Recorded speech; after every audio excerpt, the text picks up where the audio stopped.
kanya si Secretary Jessie M. Robredo, isang tunay na tao, isang legend, at isang legacy. So, yan yung sinabi ni Ka Jose sa pagpupulong na gusto ninyang ipaabot sa iba.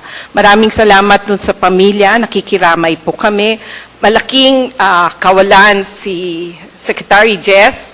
Para sa amin, siya ang puso at siya ang public service ng pamahalaan. He gave government a face in dealing with the urban poor, and that we thank him very, very much. Now we ask for our closing prayers. We ask Father Robert Reyes to please come over.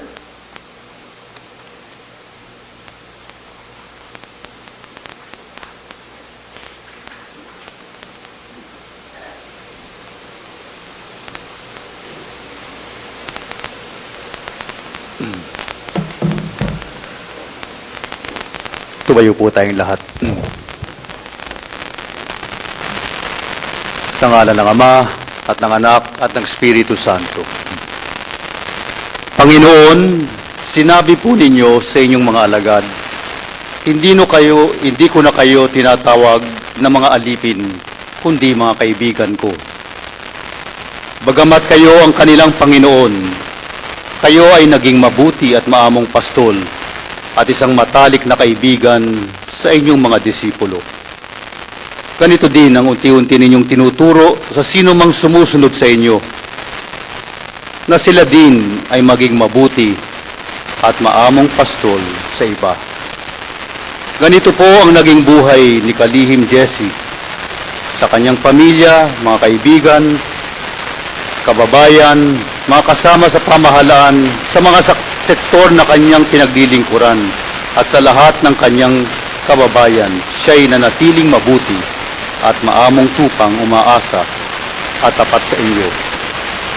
Tulad ninyo, siya'y naging mabuting pastol na tahimik, matyaga, at tapat na naglingkod. Sa hapong ito, kami ay nagpupugay at nagpapasalamat para sa isang naging tapat at matatag na disipulo ninyo. Hindi lang kami nagpapasalamat sa kanyang naging buhay, kami din ay nangangakong isa puso at isa sa buhay ang kanyang naging halimbawa bilang asawa, ama, lingkod bayan, mamamayan, at mananampalataya. Sa kabila ng kanyang napakadaming tungkulin at pananagutan, hindi siya nagpapabaya at nawala ng direksyon at pagbabalanse sa iba't ibang bahagi ng kanyang buhay. Ito ang dahilan kung bakit nagmamadali siyang umuwi noong hapon na 18 ng Agosto. Ugali na niyang umuwi sa kanyang mahal na asawa at mga anak sa katapusan ng bawat linggo. Sa puso niya'y malinaw at matibay ang lugar ng kanyang pamilya, bayan at pananalig sa Diyos. Papauwi siya sa kanyang tunay na tahanan nung siya'y tinawag mong umuwi sa inyong tahanan, sa inyong kaharian. 2 magkasunod na araw bago siya pumanaw, kausap niya ang mga kinatawan ng mga maralitang tagalunsod noong 16 na Agosto sa kanyang tanggapan sa DILG at noong 17 ng Agosto sa tanggapan ni Kalihim Butch Abad sa DBM. Agad-agad niyang tinugunan ang panawagan ng mga maralitang tagalunsod na tuparin ng pamahalaan ang pangako nito na on-site housing program para sa mga taga-estero. Sa pakikipag-usap nila kay Kalihim Robredo, naibsan ang kalooban ng mga lider na maralitang tagalunsod sa gitna ng negatibong pananaw ng marami sa kanila. Tulad po ninyo, naging tunay na mabuti at maamong pastor si Kalihim Jessie sa mga lider ng maralitang tagalunsod. Ito po ang bibihirang ugali at pananaw na hindi lang hinangaan kundi sinandalan at inasahan ng mga maralitang tagalunsod.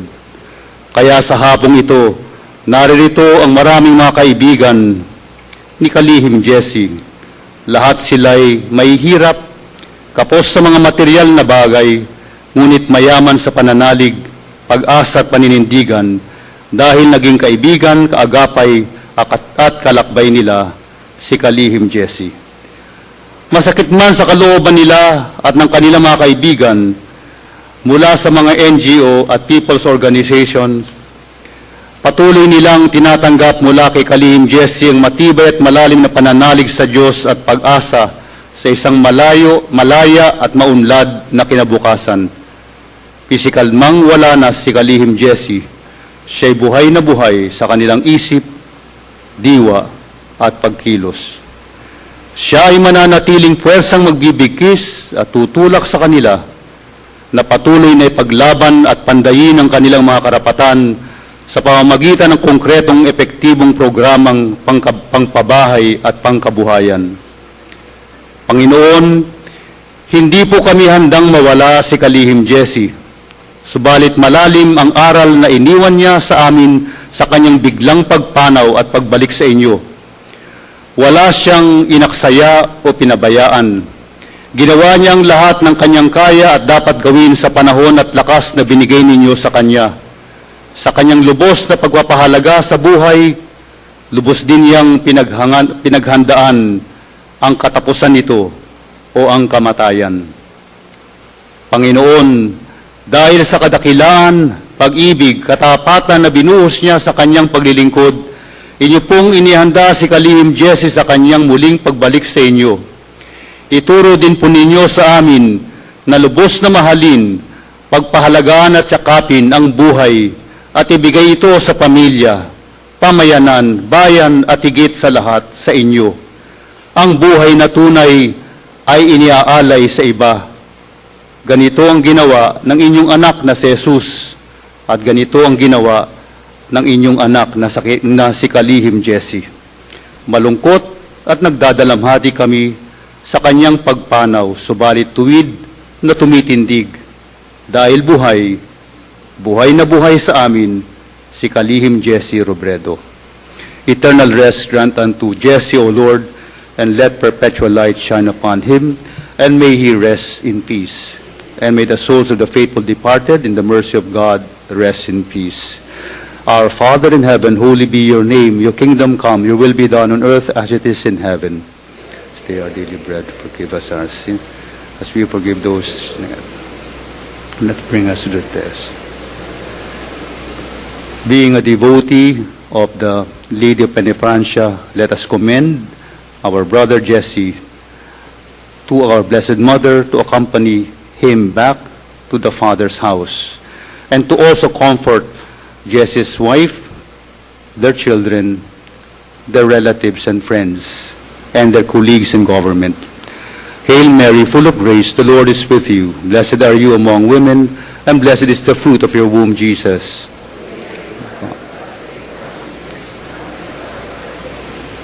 And for the life so well lived, let us glorify the Father. Glory be to the Father, to the Son, and to the Holy Spirit. To us in the beginning is now. Eternal rest grant unto Jesse, O Lord.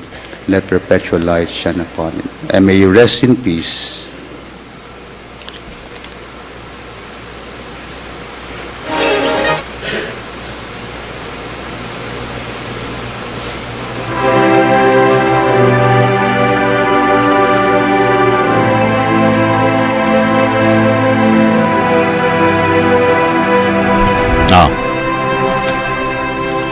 At sa pamamagitan po ng mga dasal na yan, itong si Father Robert Reyes ay tinatapos ng mga urban poor groups ang kanilang pag-aalay ng memorial service dito para sa kay DLG Secretary Jesse Robredo. At naging kapansin-pansin naman ang pagtangis at Dito po nagtatapos ang pagbibigay po namin. Secretary Robredo. Jesse M. Robredo. Maaari na pong pumila para umikot sa pagbibigay ng paggalang po sa kanya.